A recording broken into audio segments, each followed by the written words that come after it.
So if you live in literally any modern city, you are constantly surrounded by this completely invisible, highly calibrated safety net. Oh, absolutely. You usually don't even think about it. Right. Like you probably don't notice the fire department at all until you actually hear the sirens. Yeah, or until you see the trucks flying down your street. Exactly. But you just walk around with this baseline assumption that if something goes catastrophically wrong, someone with the right tools is just going to show up. Right, the system will handle it. Yeah.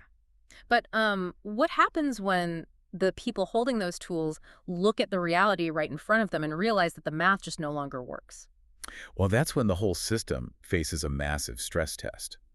I mean, that invisible safety net, it relies on a very, very delicate balance between the physical hazards of an urban environment and, the financial resources that City Hall actually gives them. And those two things don't always match up. Exactly. Hmm. When those two things fall out of alignment, the people on the ground have to figure out a way to force the system to pay attention. And that friction, that exact scenario, is the landscape we are walking into today.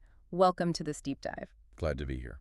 So, our mission today, for you, the listener, is to unpack a single, highly concentrated signal coming out of one of the most complex urban environments on Earth, which is Los Angeles. A very loud signal, I might add. Super loud. But what's wild is that our source material today is incredibly brief. Like, we are just looking at a short excerpt shared by an account called the California Post on the social media platform X. Right. And the core fact presented in this excerpt, the thing we're digging into, is that firefighters in Los Angeles are formally asking for additional funding. And they're doing it through a titled document called a Los Angeles Firefighting Funding Proposal. It is a really fascinating piece of source material. I mean, because of what it lacks, right? We also have the numbers. Exactly. We don't have the 500-page budget breakdowns. Yeah. We don't have the historical staffing trends for city fire departments over the last decade. We don't have neighborhood-by-neighborhood response data. We literally just have a distilled singular demand from an essential service broadcast straight into the digital public square. Okay, but let me push back on that a bit before we get too deep into the weeds here. I want to play devil's advocate for just a second. Go for it. We're talking about Los Angeles. It's this massive, sprawling metropolis with an absolute labyrinth of a government. Oh, yeah. Bureaucracy everywhere. Right. So isn't filing a quote-unquote funding proposal just the absolute baseline of municipal functioning? I mean, every department submits budgets.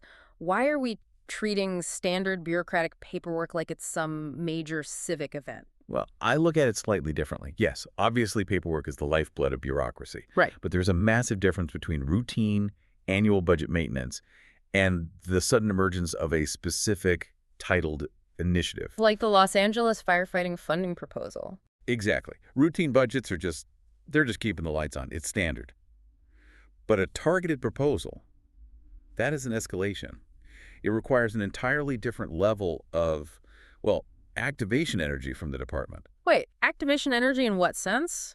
Like just getting everyone on the same page? Yeah, think about the actual mechanics of how a city operates. A generalized feeling of being under-resourced usually just stays trapped in the firehouse locker room. Right, people just venting. Exactly. Firefighters might complain to their captains. The captains might mention it in passing to the battalion chiefs.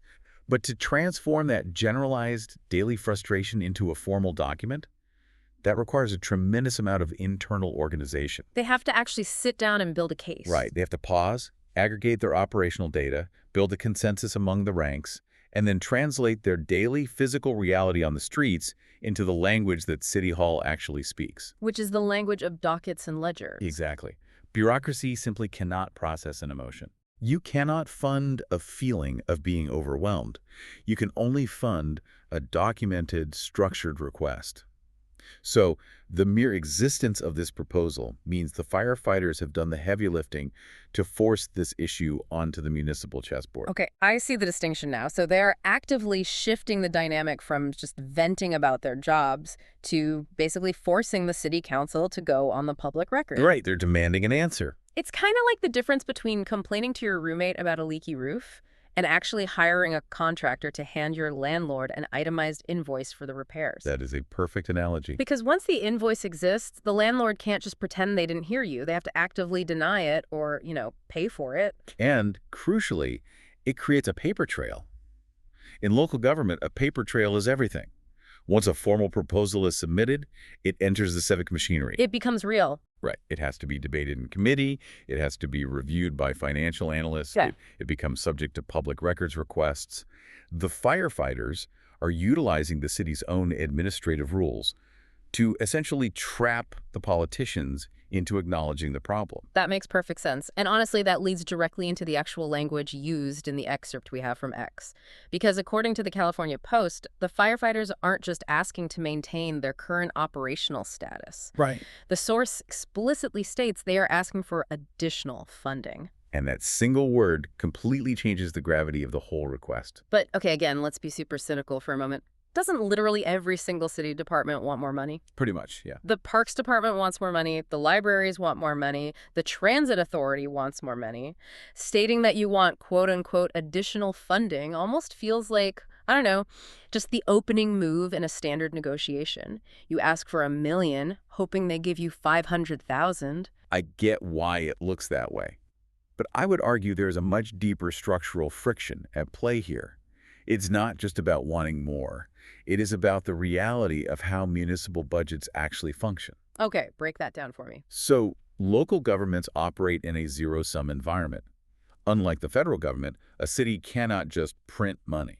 Right, they can't just run an infinite deficit. Exactly. They have a fixed amount of tax revenue. So the pie is only so big. The pie is entirely static.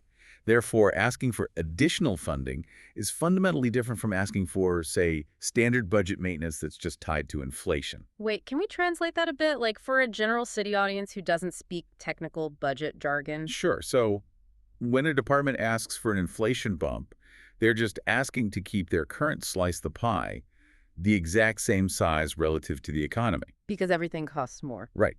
But when the fire department formally asks for additional funding, they aren't asking to maintain their slice. They are implicitly demanding a larger slice of the pie. Oh. Which means someone else's slice has to get smaller. That is the zero-sum friction right there. In a fixed-revenue city, asking for additional money for emergency responders means silently asking the city council to take money away from somewhere else. Wow. It might mean delaying road repairs, cutting after-school programs, or scaling back sanitation. The word additional forces an incredibly difficult, very public political choice. That is a fascinating way to frame it. By putting that specific word in a formal proposal, the firefighters are essentially saying, our operational deficit is so severe, our inability to meet the demands of Los Angeles is so critical that it justifies cannibalizing other civic resources. Right. And honestly, it is a profound vulnerability to broadcast to the public. How so? Well, to formally demand additional resources is an open admission that the status quo is currently failing. It punctures the whole illusion that the city's baseline formula for emergency management is working. So basically, whatever current budget they have versus what is actually provided to them just isn't sufficient anymore. Exactly. Whatever algorithm Los Angeles has been using to allocate fire department resources over the last few fiscal years is visibly breaking down against the physical reality of the streets. Which directly impacts how this funding helps local neighborhoods.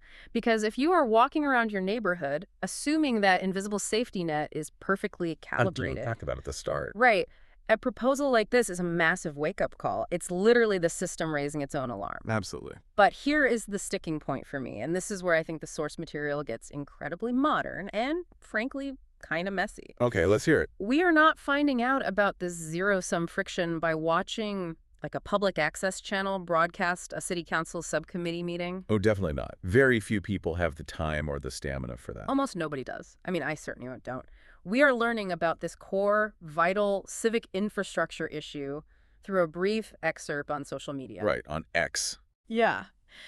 The California Post, an account on X, has taken this massive, complex Los Angeles firefighting funding proposal and just shrunk it down to a snippet. We aren't getting the granular data comparing this to previous fiscal years. We are just getting the core demand. Which completely alters the timeline and the pressure dynamics of municipal politics. How does it alter the timeline? Historically, when a department submitted a proposal, the document would basically be trapped in a filing cabinet. City planners and council members controlled the clock. They could just hide it. Pretty much. They could quietly table the issue, they could delay the committee hearings, or just bury the request in a broader, omnibus budget package.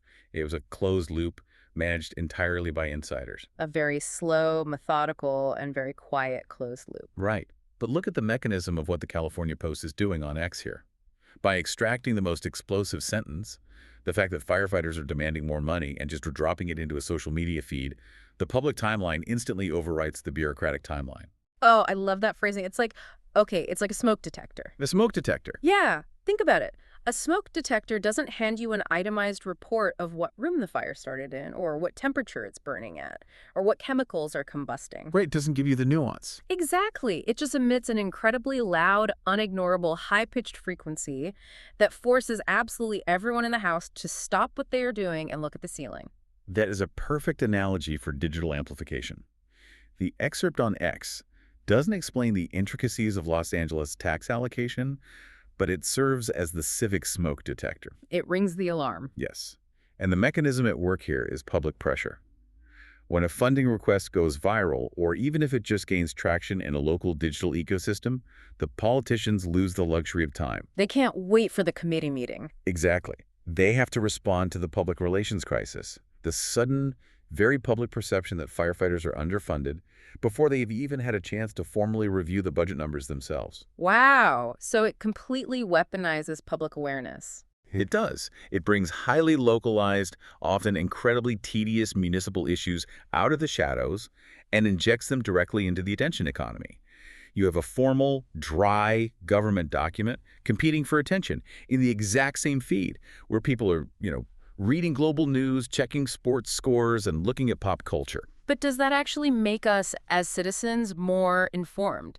I mean, Right. let's be honest, an excerpt is by definition incomplete. Oh, absolutely. It strips away all the surrounding context. It tells me the firefighters want more money, but it doesn't tell me why they need it today versus 5 years ago. It doesn't tell me what equipment is failing or how response times have changed in specific neighborhoods. It just gives me the headline. You are hitting on the fundamental trade-off of the modern public square right there. Which is? Well, on one hand, this digital amplification really democratizes information. A massive segment of the Los Angeles population, people who would never dream of reading a municipal budget docket, are suddenly aware of a critical infrastructure debate. And that visibility forces accountability. The city council knows that the public knows. Right. But the danger, on the other hand, is exactly what you just pointed out.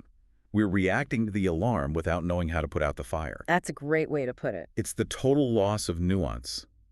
When you distill a complex zero-sum financial decision into a short excerpt, it removes that friction we talked about earlier. The static pie. Exactly. To the average person scrolling on X, giving the firefighters more money sounds universally good. Yeah. Nobody is against firefighters. But the social media post doesn't include the invisible secondary headline, which is, and this means your local library might close on Tuesdays. Right. And that changes the entire nature of civic engagement. If we are only ever reacting to excerpts, we are making snap judgments about our city's infrastructure without grappling with the actual mechanics of how a city is run. We just demand outcomes. Exactly. We are demanding the city provide additional water without ever looking at the capacity of the reservoir. And this places an immense, really heavy burden on you, the consumer of this information. When civic news is delivered in these tiny glimpses, the responsibility shifts entirely to the citizen to recognize what is actually missing from the frame. You have to fill in the blanks. Right. The California Post excerpt is highly effective at signaling a problem, but it cannot deliver the solution. It is an invitation to dig deeper, not the final word on the subject. It's just so fascinating how a single, incredibly brief source can contain so many layers of civic machinery. I mean, let's step back for a second and look at what we've actually uncovered here, because it is a brilliant case study in modern local government. The layers really are quite striking when you lay them all out. Yeah. First, we have the actual mechanism of the Los Angeles firefighting funding proposal itself. We learned that moving from a generalized need to a formal titled document is a massive organizational leap. It really is. It is the firefighters forcing the bureaucracy to acknowledge their reality by speaking the language of dockets and paper trails. And second, we unpack the incredible friction hidden inside the word additional. In a municipal system where tax revenue is a fixed zero-sum game, demanding additional funding isn't just asking for a raise.